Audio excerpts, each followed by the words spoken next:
బంగారం ఎందాక ఈ పైన 1,13,000 స్థాయిలో 10 గ్రాముల ధర దిక్కుతోచని స్థితిలో కొనుగోలుదారులు ఆభరణాల క్రయ విక్రయపై ప్రభావం అంతర్జాతీయ సమీకరణాలు మారితేనే తగ్గే అవకాశం అంటూ చూస్తా ఉన్నాం. సో బంగారం ధర అది పెరుగుతూనే ఉంటుంది, అది తగ్గదు. ఇప్పుడు డీజిల్ పెట్రోల్ ధర పెరుగుతూనే ఉంటుంది, తగ్గదు.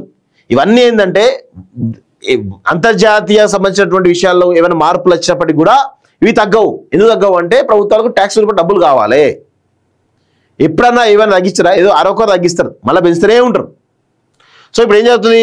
సో అంతర్జాతీయ సమీకరణలు మారితే తగ్గే అవకాశం ఉంటారు. అంతర్జాతీయ సమీకరణలు మారినా అవి తగ్గవు. ఎందుకంటే బంగారం లాంటి అవి స్త్రీలకు ఒక ఇంపార్టెంట్ అంశం. అది 80% కొంటారు, 1,00,000 ఉన్నా 2 లక్షల్లో కొంటూనే ఉంటారు. అదేవిధంగా డీజిల్ పెట్రోల్ అందరికీ అవసరమే. సో ఇలాంటి ఏవైతే ఉన్నాయో ప్రజలకు నిత్యావసరంగా ఉండే ఖచ్చితంగా వాంటెడ్లీ ఉండేటువంటి కొన్ని కమర్షియల్ ఏవైతే ఉన్నాయో వాటిల్లో ప్రభుత్వం ఒకసారి ధర పెరిగిన తర్వాత దాన్ని తగ్గేటువంటి అవకాశం ఉండదు. ఇప్పుడు ఎంత తీసుకొస్తారు? 1,13,000 ఉంది కదా, 1,00,000 తీసుకొస్తారా? ఒకవేళ అంతర్జాతీయ సమీకరణలు మారితే తీసుకురారు. పాలకులు ఎప్పుడు కూడా అట్లా ఉండరు. పాలకులకు ఒకసారి రేట్ పెరిగిందంటే దాని నుంచే పెరుగుతుంది, అక్కడ ఆపరణ ఆపుతారు తప్ప తగ్గారు. 100% వాస్తవం. పసుపు వర్ణంలో దగదగా మెరిసిపోయే బంగారాన్ని ఇష్టపడి వారెవరుంటారు, కానీ దాని ధర చూస్తేనే షాక్ కొట్టినంత పనవుతుంది. బంగారం ధర రికార్డు స్థాయికి పెరగడంతో ఆభరణాలు కొనుగోలు చేయలేక సాధారణ మధ్యతరగతి వినియోగదారులు దిక్కుతోచని స్థితిని ఎదుర్కొన్నారు. విక్రయాలు తగ్గిపోయి నగల వ్యాపారులు ఇబ్బందులు పడుతున్నారు. దేశీయ మార్కెట్లో 10 గ్రాముల బంగారం 24 క్యారెట్ల ధర 1,13,000కు మించిన విషయం తెలిసిందే. సో ఇక్కడ చూడండి, 2012లో ఎంత ఉంది చూడండి. 2012లో 31,000 ఉంది.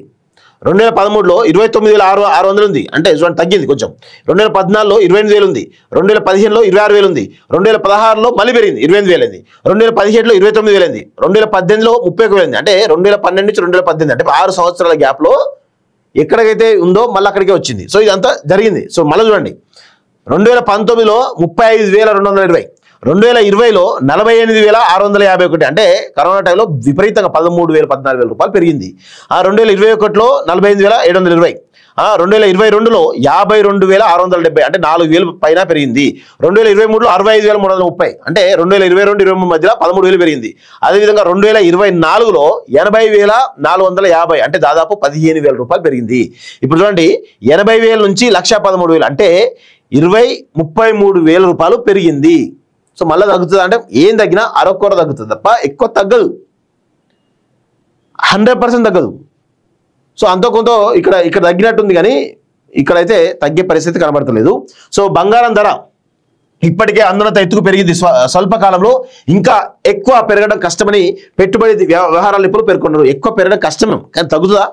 1,13,000 ఉంటే సామాన్య ప్రజలు కొంటారా? 100% కొనరు. సో తక్కువ సమయంలోనే 24 క్యారెట్లు 10 గ్రాముల ధర 1.5 లక్షలు పెరిగినా ఆశ్చర్యం లేదనే అభిప్రాయం వినిపిస్తుంది. డాలరైజేషన్ ప్రయత్నాలు, ట్రంప్ సుంకాలు బంగారం ధర కిందకి దిగడానికి పరిస్థితి కల్పిస్తున్నాయి అంటున్నారు. ధర పెరగడానికి ప్రధాన కారణమే రష్యా ఉక్రెయిన్ యుద్ధం అయినప్పుడు అది ముగియకుండా ఎలా దిగి వస్తున్న ప్రశ్న తలెత్తుంది. తాజాగా జపాన్, ఫ్రాన్స్, నేపాల్ దేశాల్లో చోటు చేసుకున్న రాజకీయ పరిణామాలు పసిడిపై ప్రభావం చూపుతున్నాయి. ధర తగ్గకపోగా స్వల్ప కాలంలో ఇంకొంత పెరిగేటువంటి వీలుందని విశ్లేషిస్తున్నారు. ఔన్స్ బంగారం ధర $3,800 వరకు పెరిగి ఆ తర్వాత కొంత దిగిరావచ్చని అంచనా వేస్తున్నారు. బంగారం ధర మీరు రాసి పెట్టుకోండి, అది పెరుగుతూనే ఉంటుంది తప్ప తగ్గేటువంటి అవకాశం అయితే చాలా స్పష్టంగా లేదు అని కూడా తెలుస్తా ఉంది.